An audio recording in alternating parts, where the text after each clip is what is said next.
online broadcast network, AFTERBUZZ TV. Over 20 million weekly downloads in over 150 countries, and your #1 source for after-show entertainment.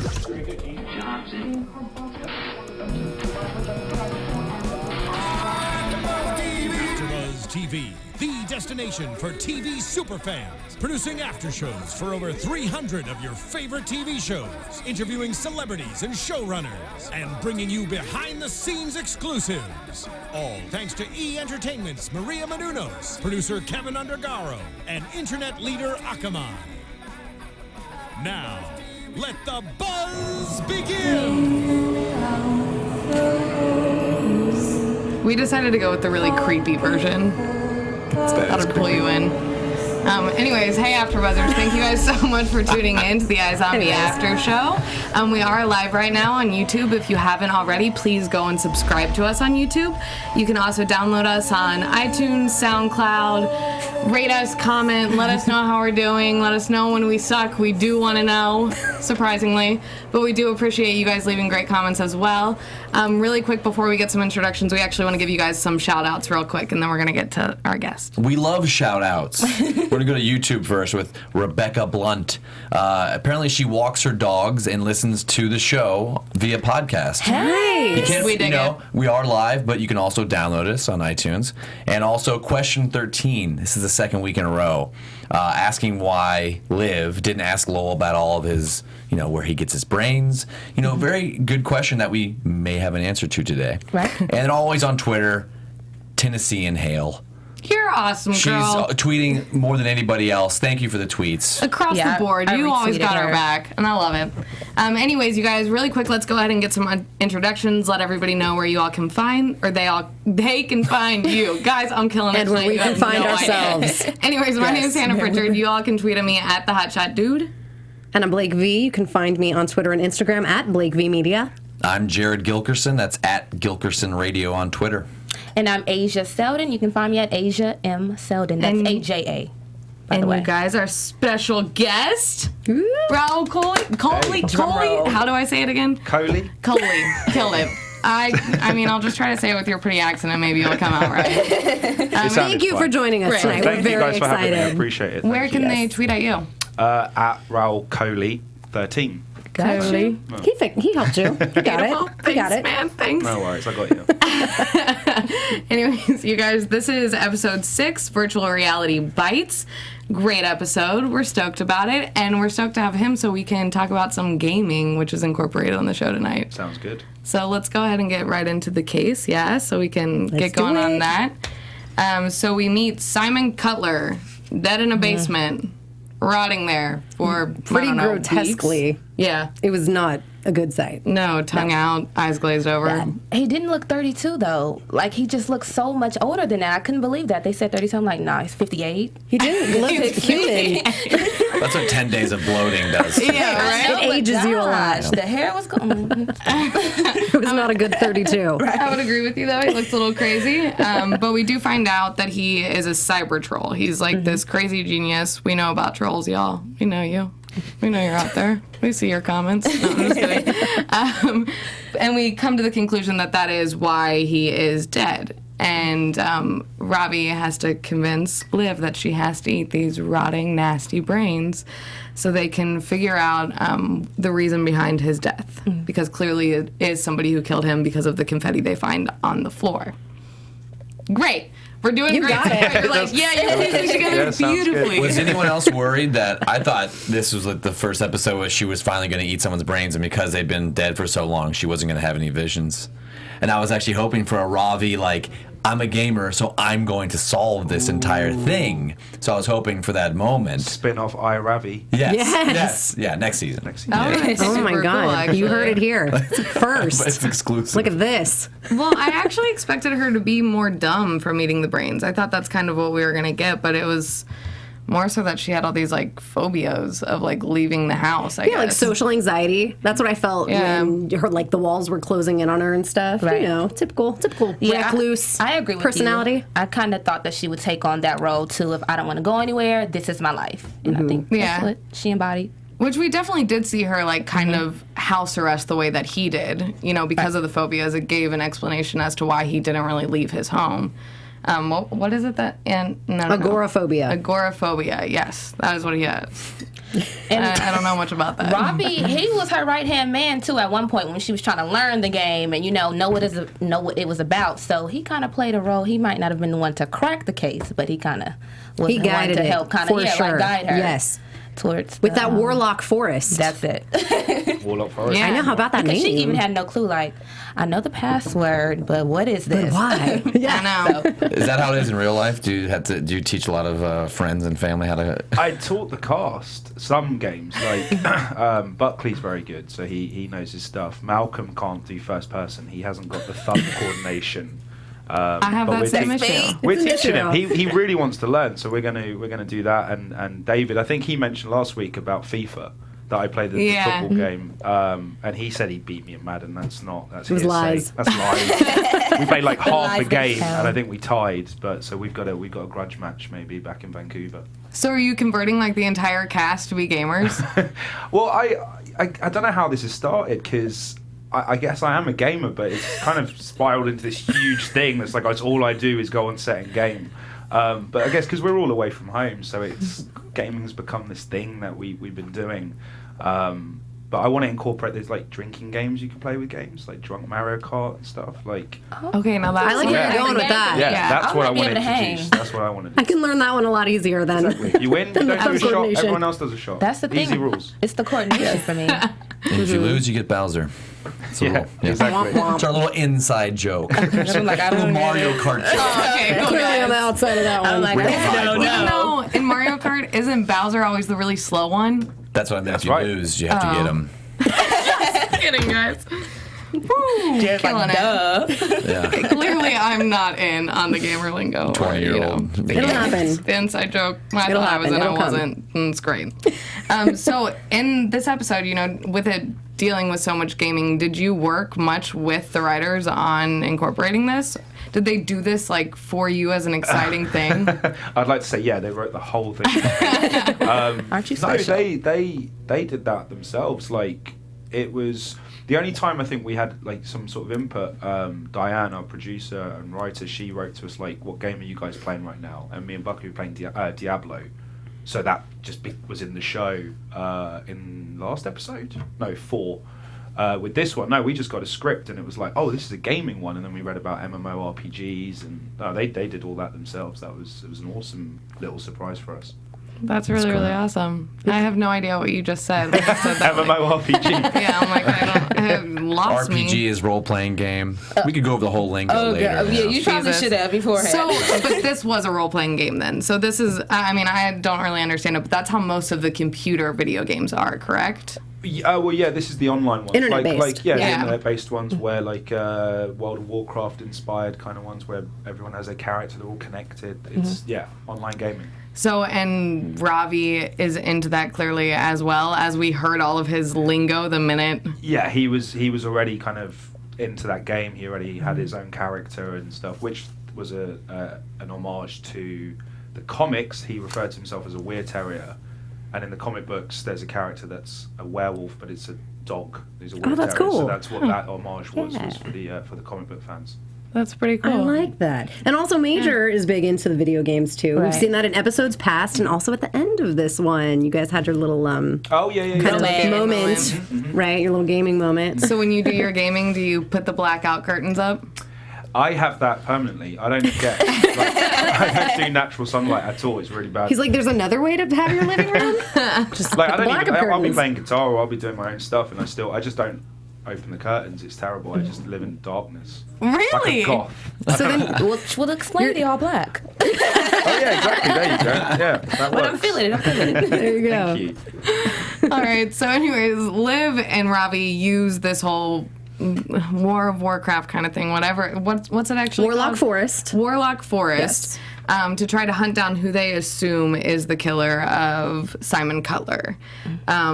Yes. So, but they end up finding out that it's actually just a kid who has no relation to the situation. It's just kind of like a bully or opponent against him online. completely unrelated, basically, to the entire story case. But we got to enjoy some gaming because of it. Exactly. And that's all that matters. So then from there we end up, she has a vision about him eating donuts and finds out that he may have an allergic reaction to some sort of food because he goes and gets his EpiPen. Mm-hmm. Yeah? Great. Doing good so far? Great job. You're on it. Killing it. Let me turn to the next page of the case. Okay, but first thing, I do have a really important question. Go for it. How much of a fan are you of donuts?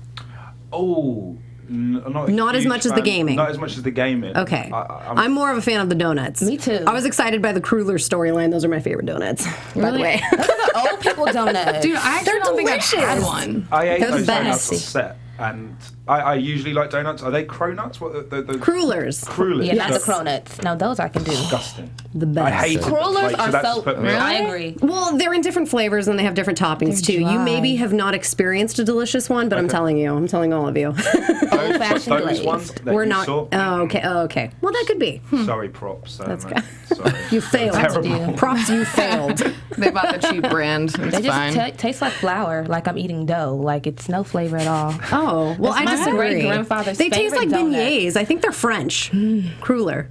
There's a history to it. Now, if you could dip it in some glaze, Let me, I could do it. Yeah, let me open up my Aren't they recipe dipped in book here and school They you were like all the, I mean, culinary. you can find them dipped in glaze, but the original ones are just like the Like an old-fashioned donut? yeah old fashioned. But they're not old-fashioned. I do They're not not old-fashioned. I'm sorry. We've gone down the given up. donut rabbit hole. Sorry. And you guys, Sorry, guys, I took us there. My fault entirely. Let's move right along. Listen, I was totally fine with that. I was going to go down that rabbit hole liked with you. it. And I liked it. absolutely love old-fashioned donuts. I didn't realize that's what they were. Well, they're not. They're crullers. I give up. I don't just know. old I don't people. care.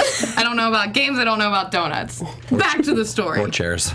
Or chairs. You missed it. Nobody needs to know this, but I'm going to share it okay. anyways because they brought it up. I fell out of my chair right before this started. So Just that's missed where it. we're at this It evening. was a hiccup, but we recovered. We're good. We're in the game now. If I fall out of it Literally. again, We got you, girl. I'll scoop you back up. It's all we'll good. go ahead and then blame it on the faulty chair, even though I don't think it is a faulty chair. I'm sorry. We're getting really off topic. So, donuts. It brings them to these Yelp reviews that he has made for what's the first donut Best place called? Best all around. Best donuts. all-around donuts. And he's made these mean Yelp reviews for them because they had peanuts, I guess, on one of their donuts, which they said they didn't. The oil they used, canola, yeah. they Okay. didn't realise Had was made in peanut. the same place at Peanut Factory, and Okay. he went into Allergic shock. reaction. Interesting. So bully and a brilliant one. Like that kind of sucks that he like hacks all this stuff. Anyways, that's me having a side note. People are really like that in the world, though. You do one wrong thing, and yeah. it's just like they will troll your life. Snowball. Well, right. it's terrible. And I mean that's kind of how it ends up for the what they person do. who ended up killing them as well, or killing him as well. It's like one kind of bad thing spiraled them down a complete path. Murder. Yeah. So in the end, which we'll get to, but in the end, I kind of felt like that killer did the exact same thing that this Simon Cutler had been doing to all of his online victims. Right. Anyways, so kind of whatever. But so they end up going to a different donut factory or finding donuts, etc. Yeah. Donut shop, yes. Yes, and this leads them to Sean Posey because she kind of gets their entire online employee list. And how did we get there? Oh, you missed Help it. me. Yeah, I'm missing got you. something. Jump on in. So they find a birthday card at the crime scene. And Yes. on the birthday, they realise that birthday doesn't match up with the guy who died. Yes. And that sends them into a search for, because what they find out is that it sprays confetti. They find Yes. it all over the body, but what they found out, it had traces of peanut Peanut powder. Yes. And that was the murder weapon. That's it. I'm passing it back to you. Yes, You're back- getting I don't want to there. take over. I'm just like, No, please. Bingo. You were doing great. Okay, cool. All right. So Take over it anytime. turns out that how do they find this? So they check within a 3-mile radius. They find different donut places. Then they Liv hacks the employee list and tries to match whose birthday was on the employee list to see if Of the 'cause it was same a month. message. Yeah, because it wasn't. They're saying that birthday card was someone wanted the guy who died to know who killed him. We're also the ring around the rosy, right? Yes. Well, that comes. Yeah, she then has a vision Yeah. later on when she opens the soda and it gives her Oh, a that's vision. right. Here's the That's song. She hears the song that the chip on the card had. So she starts comparing, looking for names that have Posey, Black Death, something. She finds Sean Posey. Yes. Then finds out his sister is the linked. one with the birthday, and she was the one who, in the audio file, he attacked. Our new host. It's like I've read the script. It's like his show. I've read it and I've seen it about 4 times. Effortlessly. And Sean was the one at the very beginning who was taking the He was at the crime picture. scene and he asked. No, that was a different dude. That selfie. It was? No, Sean was the one who just asked if the guy suffered. Did he suffer? Okay. Yeah. So still at the beginning. I actually kind of thought at the beginning that it was going to end up being the guy taking the selfie. It's never the obvious guy. I just thought they just put him in there like, what are you doing? I actually think As it a always is distraction. the obvious. I was just waiting for him to say world star, you know? Like, that was just so rude. I wanted to shout that when Clive knocked someone out. I'm like, World star. What were you going to say? No, I was gonna say because you remember a few episodes ago there was just that creep on camera when the news was there outside the court, and everyone wanted to think it was him, and it wasn't. They always there's always a few different turns, so it's usually the second or third turn. This one was one of the easier confessions for sure. Yeah. It was a very quick one. Well, I think the guy, I felt like it was, this guy wasn't a bad guy, I didn't feel like. So I think it was understandable or whatnot that it was an easy confession because I don't think he was a bad guy. He just, like, was trying to defend his sister to some degree and spiraled real bad. And they found him out. Yeah, but I think he felt bad for it. You know, he knew he had done something wrong, but he didn't regret it. Yeah, I didn't see any regret in that at all. I felt like he was basically trying to defend his sister's honor because it was like a year after. Yeah. So to me, it was like premeditated how he did the whole process. He worked at several donut shops to find exactly where he was. We didn't mention. Listen, Why no, not? you Throw it in there. Bring it on in. No, we also the guy Simon Cutler who had basically trolled her for an entire year, put her on sex offenders lists, Right. destroyed her life. She ended up committing suicide, which is why the brother went out on a vengeance, which I don't think we said. No, we didn't. We didn't. No. Right, there you go. Yeah, that was the motive. She killed herself because of the amount of trolling he had done. Yes, the harm that he caused her in her Yeah. life and just ruining everything. So when you guys real. read these scripts with all the different cases, do you guys like kind of talk about your opinions on them at all, or kind of like? Yeah, well, sort of. I mean, because we don't do any rehearsed readings, so we just get sent the scripts while we're filming. We all read them as quick as we can because it's a quick turnaround. Oh wow. And it's usually just like, it's like water cooler sort of stuff. Like we'll just sort of, I'll meet Rose and go, "Did you read it?" She go, "Yeah, it's brilliant." I go, "Yeah, it's brilliant too," and then we walk off. That's it. And that's where we work on it. Pretty That's, concise. That's it. Yeah, because we're still usually we tend to be we're right in the middle of filming one episode as we're reading the next one, so we don't really get to delve in and spend time with that. We're just on a constant move. Yeah. So we don't get to analyze it as much as we would like to, or you could do with a film script. Yeah, I was Right. gonna say, do you feel like that's a benefit or not? I like it. I mean, it's you kind of just you keep your character. You kind of just have to stay with that. We stay with our characters, and we just literally just keep taking them and running with them, and we stay with them, and yeah, I don't know. It's Part of the business. you get sharp as well. Yeah. Like the quick turnaround means that like you learn things quicker. You make choices that are far more relative to your character because you're in them. You're playing them constantly. So it's a nice change of pace. Do you feel like that Ravi has started to evolve to be slightly like you in some capacity from the writers getting to know you more and the? Yeah, well, he was completely different. I think in the pilot, he was supposed to be a lot older. It was Right. like we always make Buffy references, and I think he was supposed to be the Giles character, an older father figure, because as you know, Liv's father is non-existent in this, show. But then when I was cast, I'm much younger. Then they went for more of a friend angle, and then I guess it did evolve because you can't. But it kind of did for everyone. Like with Buckley's character as well, there became a lot more geeky reference because he's constantly at the comic book shop. He'll come to set and he's like, "I bought you these," and he's got like a ton of new ones to read. Like they see that and you can't help but then it kind of changes the writing a little Mold bit. it to the person. Yeah, That's and cool. there is a little moment where they do become a bit closer, I guess, all Mesh. the actor and the character. That's really awesome. And they kind of did that with you and Major's character then, didn't they? Because you guys were so close off camera. Yeah, I mean, I guess so. We kind of we worked out, as you can tell, together. He did most of it. I kind of, but He was lifting you. yeah, exactly. We're still together. But yeah, no, we all got on really well, and I guess myself and Malcolm are very close, and Anders and Buckley. But with Buckley, there was scope for our characters to kind of interact, and also once, as you've seen, him and Liv, we're not going to do a full season where he's just sitting around like, I still want to be with you. Like, right. He needed far more to kind of integrate and have his own stuff, and it just made sense, obviously, that my character and his character would hang out because it gives a connection to Liv. So it just helped that we were friends, and I think what did change it was the dialogue and the dynamic of the friendship. That's what probably was influenced from our friendship was that they were geeks and that they took that. But I think it was always going to happen. Yeah, it's awesome to watch. I knew you were going to be the one to kind of break the news to him, like, bro, you got to kind of move on. Like, you know, she's doing her own thing now, and you were that person. But I think he was kind of, it's a weird one because I think he was actually doing both of them a favour. I think he's Major's boy, but he's still Liv's boy. Loyalty is there. Yeah, he's loyal to both, but I think Liv's still his girl at the end of the day. Like, that's his closest friend. So. Perfect. Well, I know we kind of like barreled through the case, which we always kind of do, just to kind of, because sometimes it's a lot and it's more just procedural. But before we move on from the case, since that did have a lot to do with the gaming, is there anything you want to add about that case? Anything like fun, exciting, gaming related, etc.? During that one, yeah, I guess like.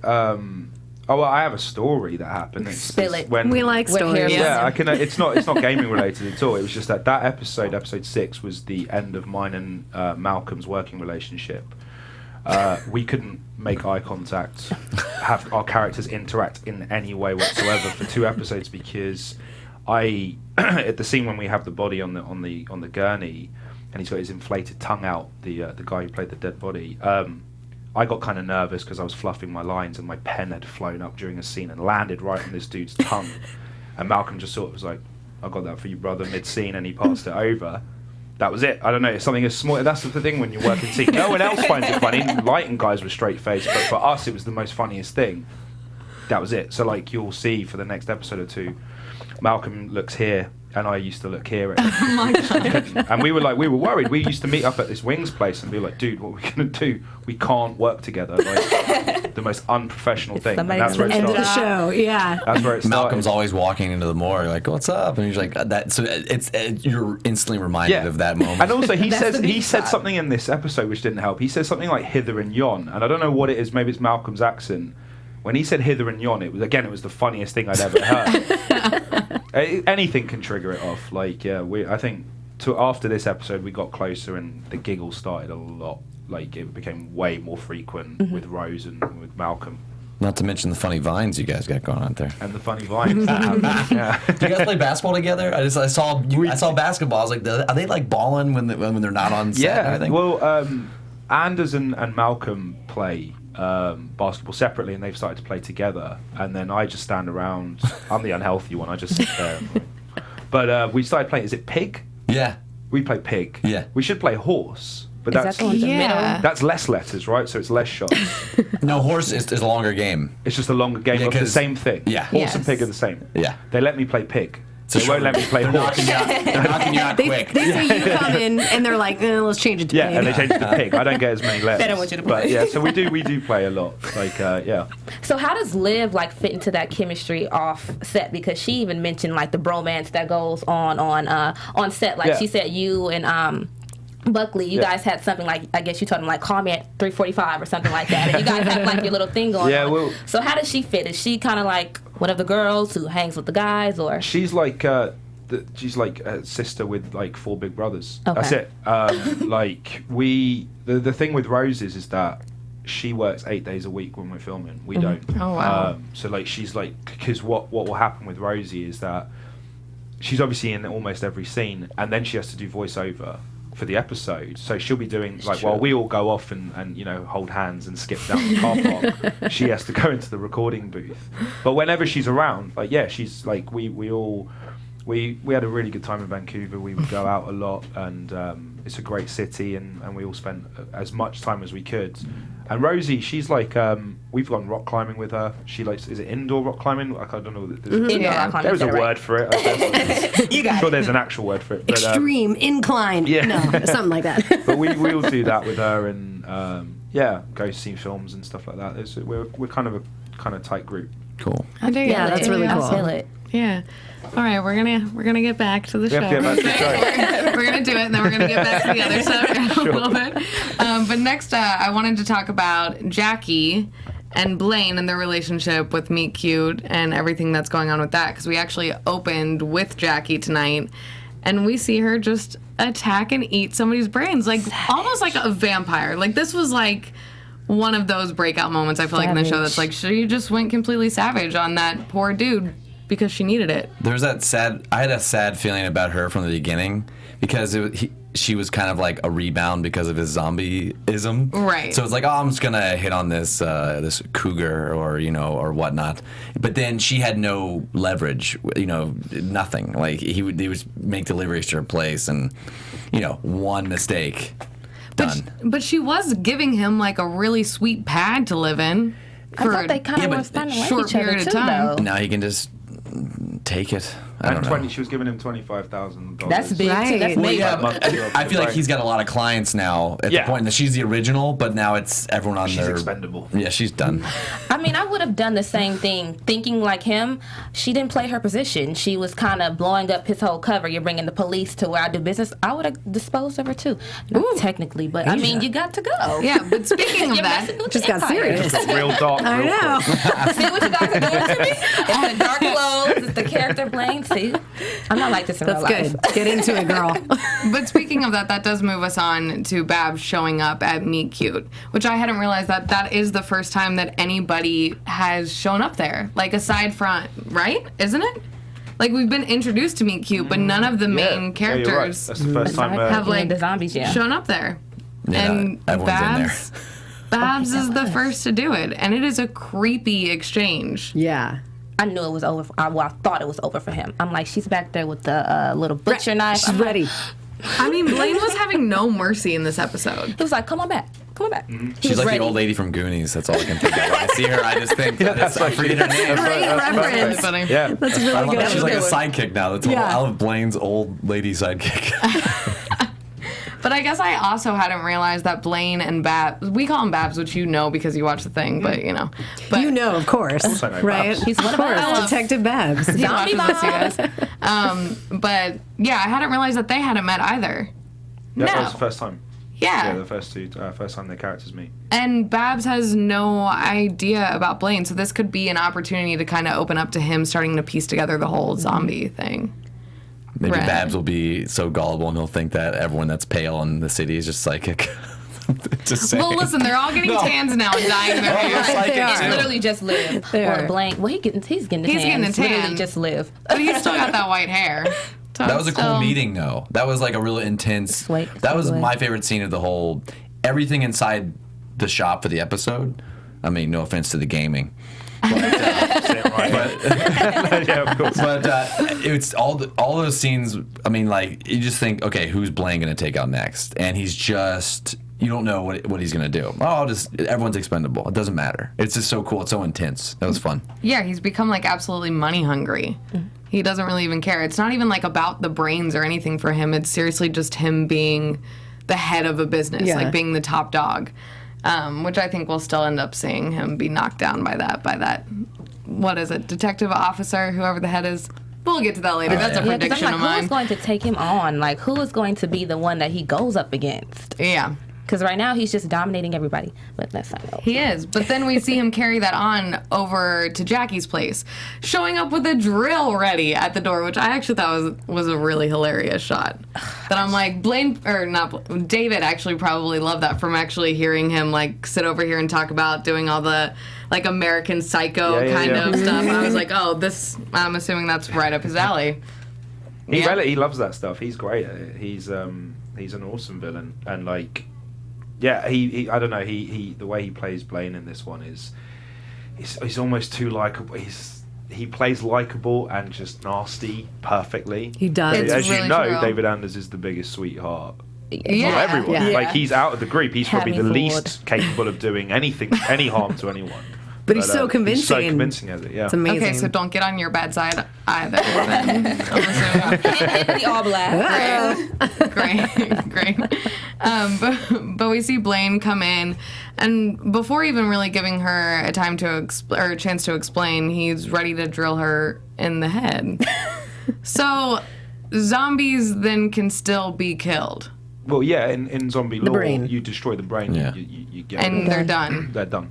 Okay. I think that's at least the one rule iZombie sticks to. Okay. is He wanted no to make brain, sure. you're dead. That's true. Of all the variations of things that get switched up in this show, the brain is still the way.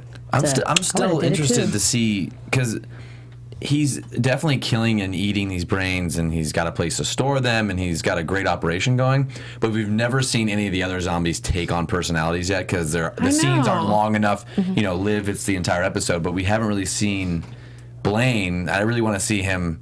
Yeah, that's been my biggest question too. I feel like I brought that up in maybe episode 2 or 3. Yeah. Same thing. Like, if Liv is having these reactions to brain eating, wouldn't other zombies potentially be susceptible to that? Lowell mentions in this one when he comes over with medication for what she's going through. He says, "I was on a PTSD He had a PTSD brain. That's right. And it was, and so You're right. They, That is true. And you'll see.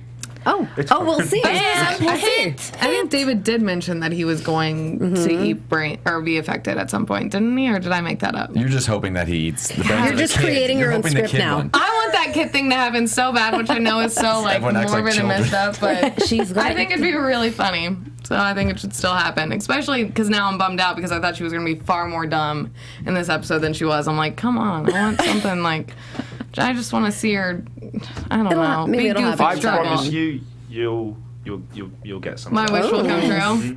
Keep dropping those bombs. There we go. But I'm happy you confirmed that about the visions. That helps Well, yeah, us. because Lowell mentions he was confirmed. affected, Yes. so again, other people can. Perfect. So Now we Hannah know. inadvertently called every kid dumb right there. I did not. No. I don't know how to get myself out of this That's one. all right. They're dumb. Just take it. Anyway, so continuing on with Blaine's storyline tonight, it also incorporates Mama Liv, whatever her actual name is, but I'm just going to call her Mama Liv. Because her mom is brought back into this episode. We see her stop by when she's in the middle of the gaming at one point, kind of says a little something. And then I honestly didn't think we were going to see her back again in the episode, but she shows up at the very end at Meat Cute's, just strolling into her local meat shop, which just so happens to be... As you do at Meet Cute. Yeah, right? We're right on the doorstep because finally Blaine's going to have a way to blackmail Liv somehow. You know, Well, her brother. Stronghold. She's starting. I mean, come on. Major's been down at the park. Her mom's been in the store. Her mom's mentioning her brother.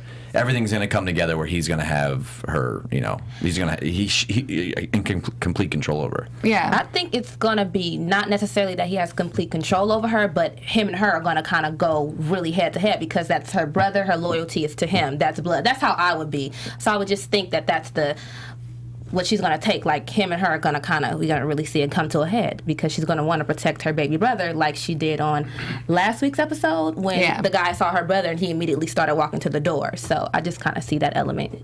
So she's going to really turn into a bad, you know what, mamma jamma. I'll say that. Creating that tension between Blaine and Liv, which will later lead to sexual loyalty. tension. So, I mean, I'm still going to bring that up because that's going to happen. Every week. That's Hannah's storyline. I know, and it's never. Yeah, she's sticking to that one. Lies. No, you can't kill kids and then be the romantic with the romantic lead. You just can't. You know what? Mark It's my TV words, because law. next true. He season... murdered a child. Listen, We can't have it. Who's going to care about their relationship? Listen, everybody cares about Blaine. I'll tell you what, a lot of people tweet at me. I'm on your side. This should happen. It's great. I've read it too. You guys but are biased. He killed kids. You can't come back. And gave Which the Hannah's boy's rooting shoes for. away. I'm not. It's going to happen. You just Okay. wait. You wait. She's always Like, okay. Okay, cool. like I'm not on the show. It's going to. Keep dreaming. It's going to evolve. Listen, the second season has not been written. I don't think it has, but anyways. Going on from there, but also I think having her brother be one of his employees also really like ups the stakes for Liv. It brings her more into that world and more involved into whatever Blaine is doing, because now she has to protect her brother as well and protect the secret from him even more, because now he's going to be a part of her world. So I think we'll start to see the relationship with her mother and her brother become more prevalent because she has to hide things. You know, we'll see that interaction a bit more, maybe. We're like, will we? Maybe. Yeah, absolutely. Yeah, that's the whole idea, right? That sounded great. Yeah. Okay, beautiful. I was right on Got that. to make her feel vulnerable to Yes. the enemy, so he Yeah. has one up on her. I dig it. Yes, and why wouldn't Blaine want to infiltrate her whole world to try to get whatever he's trying to get, you know? But Blaine is unaware that this is her mother, though, correct? Yeah, but he'll find out as soon as the resume didn't comes have a flying in. connection. I mean, they didn't make True. that connection between. Okay, just wanted to make sure I didn't miss something. But, okay. Anyways, just moving right along, guys. I want to start to talk about Liv and Major and Lowell and this entire love triangle that I think is starting to occur. Because in the very beginning, with Major waking up and Liv having to do the stitches, we start to see that banter between them right then, which it still seems like a really cute little banter. Mm-hmm. Like it's like trying to be friends, but still it's flirtatious. It's that one you just can't stop loving. You know? I mean, I like to believe everybody has that one. Maybe that's her one. Like, you know, no matter how I try to move on, you always will have some type of attachment to me. Yeah. So I think that's what it is. And it's also still relatively new Right. that they even parted ways. So I think that that's fair that in the moving apart process, they still are kind of feeling each other out and kind of feeling how to exactly separate, especially with so much involvement with one another still. Yeah, I thought it was cute because it kind of still showed that they will continue to be friends. And that obviously with Ravi and Major moving in together, she kind of has to be. But I thought it showed that they will successfully be able to do that, but there is obviously still some sort of awkward tension between them. Well, I guess, like, and everyone can relate to this with them, they never fell out of love with each other. Right. They never became incompatible. And I think the ones we always remember are the ones that we can't have because of external problems. And I think that they'll always have a draw to each other because they still get on. Yeah. Right. It's just they can't because of what she's going through, and that's why Lowell's such a great interest for her, because it's kind of like the best of both worlds. Yeah. He's playing her. Is he the rebound, technically? Like, I guess. so he's a good rebound. It's not a bad rebound, right? Right, or a good rebound. even if it is a rebound, it's like maybe even a little more than that, because he actually is a MVP. zombie like her. He's really the next true option if she can't be with a regular person, regular human, who's next but a zombie that is also compatible with her. So Good choice. He's phony. I'm telling you. Scott, he is He says that not. about everybody. This is a classic. This is a classic heel turn. You know, I'm good. I'm good. I'm good. Hey, look at me. Distractions by all my gifts and all my nice things I say, and I'm actually pretty shy. Nah, this guy's done. okay, so I will say that last episode I was kind of with you on that. It was like he was a little too new, maybe a little shifty, but this one he seemed really Exactly. See, it's working on genuine. you. It's working on you. You know what? It is, though. I agree with you. I actually Yeah. had the reverse effect. I actually a little bit more so agreed with you on this episode. Only because when he started to share like his past with his ex, I think there are some Sob story. Well, I just think there are some things we may not know about that relationship or that ex. Especially since he was involved in that Max Rager, and we know that that had to do with zombies, or it kind of implied that there may be some sort of weird relationship within that company. Yeah, that's all open ended. That's the only episode that didn't have a clean finish, and so.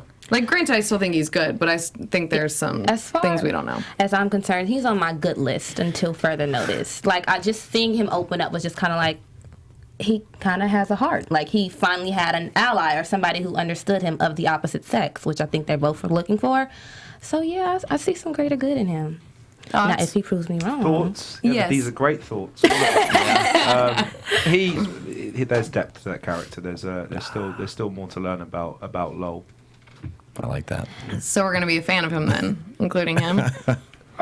Yeah, sure. I mean, it's great. Right. It's great what they do with that character. It's again like with Mate. That's one of the things I like about the show is Major was playing a type almost as the love I can't have, and that's gonna.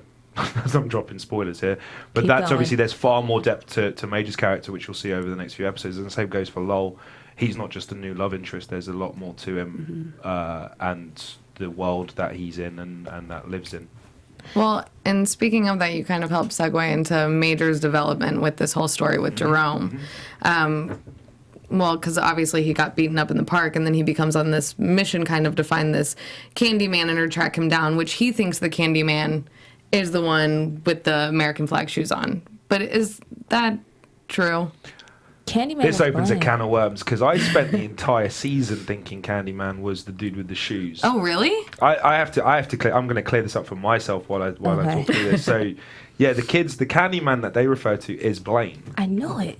That's what. But yeah. I think.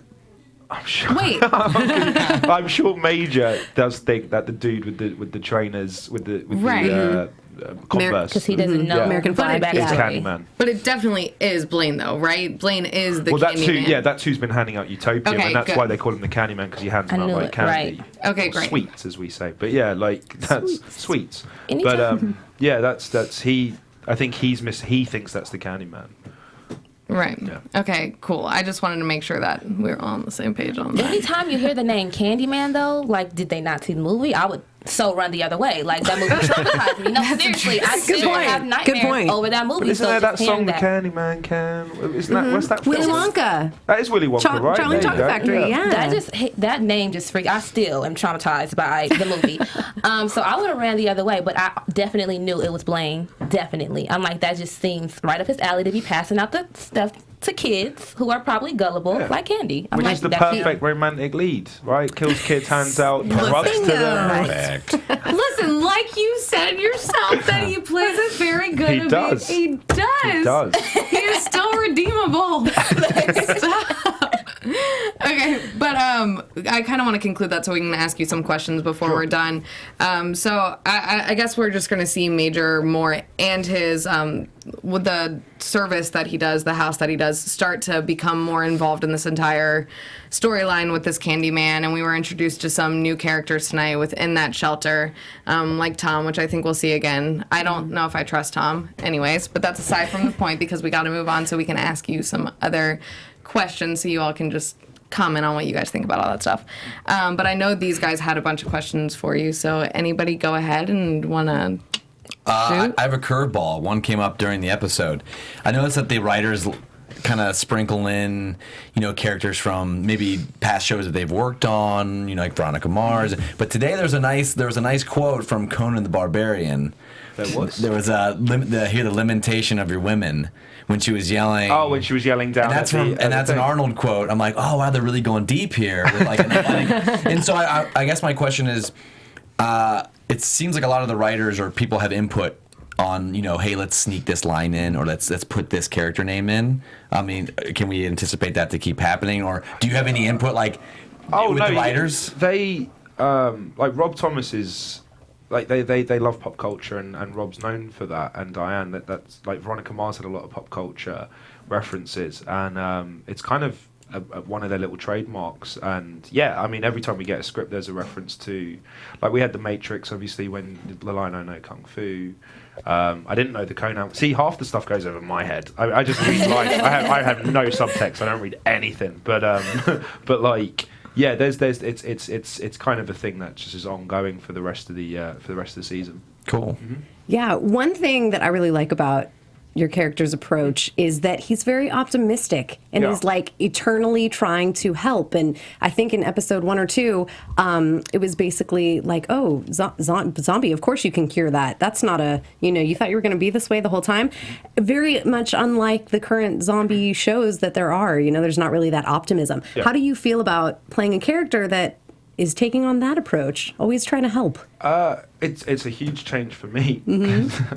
I'm a pessimist and I don't help. But I'm like, no, I wouldn't bother. You're done. But like with Ravi, it's refreshing. I mean, I one of my favorite shows was the X-Files, and Fox was kind of like just in his search for the truth, he was just accepting, like, straight away if he saw something, it was like supernatural, supernatural, and he was just like, because he was relentless in that pursuit of the truth. And I think with Ravi, the same can be said for him in the sense that when he talks about being fired from the CDC, because he was already a warning them of an impending apocalypse, biological warfare, biological attack and stuff like that. That like, as soon as it's rather than it being a surprise, it's just confirmation.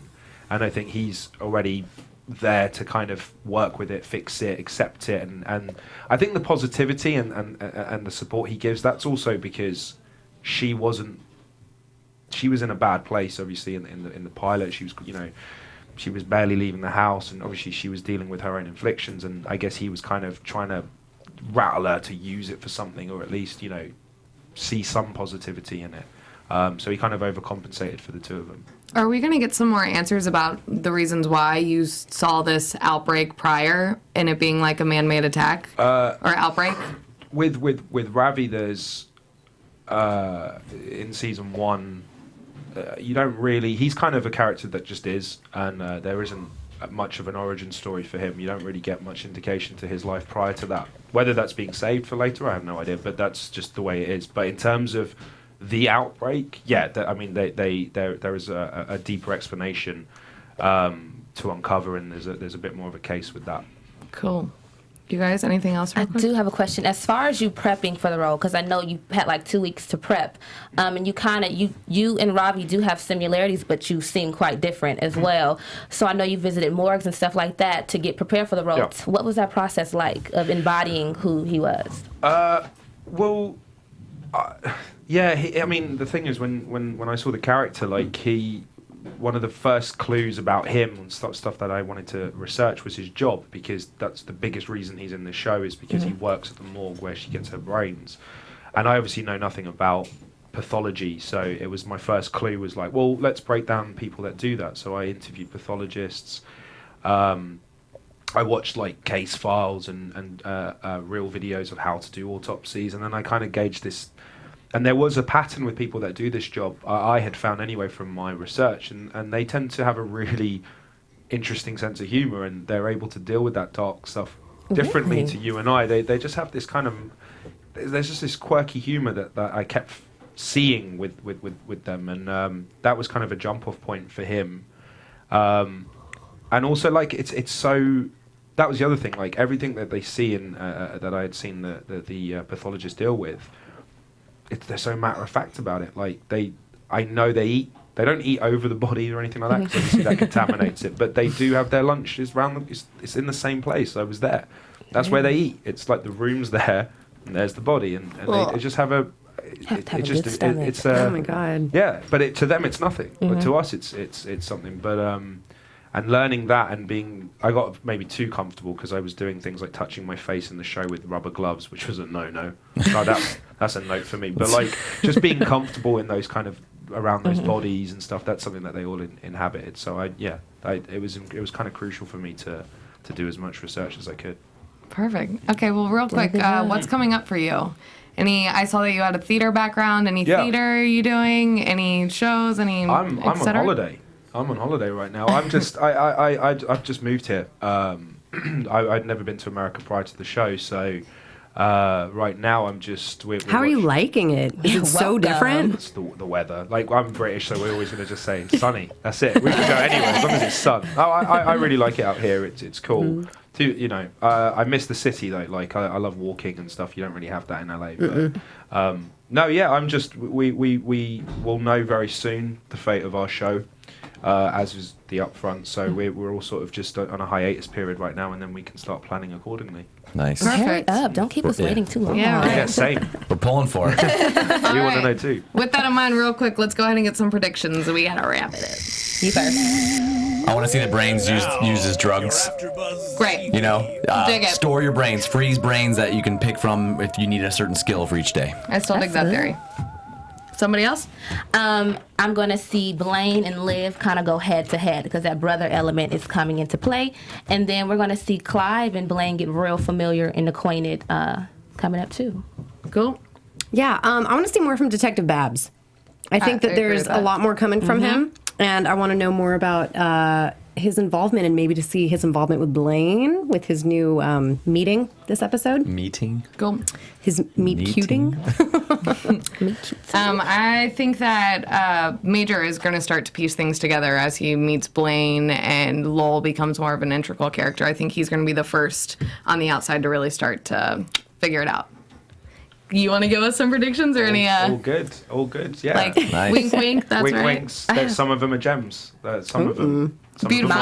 Some of them were. Great. Perfect. Well, thank you so much for coming in. We love having you. We really appreciate it. Yeah, we love that you watch. Welcome to You're the awesome. family. Real quick, you guys let everybody know where they can find you.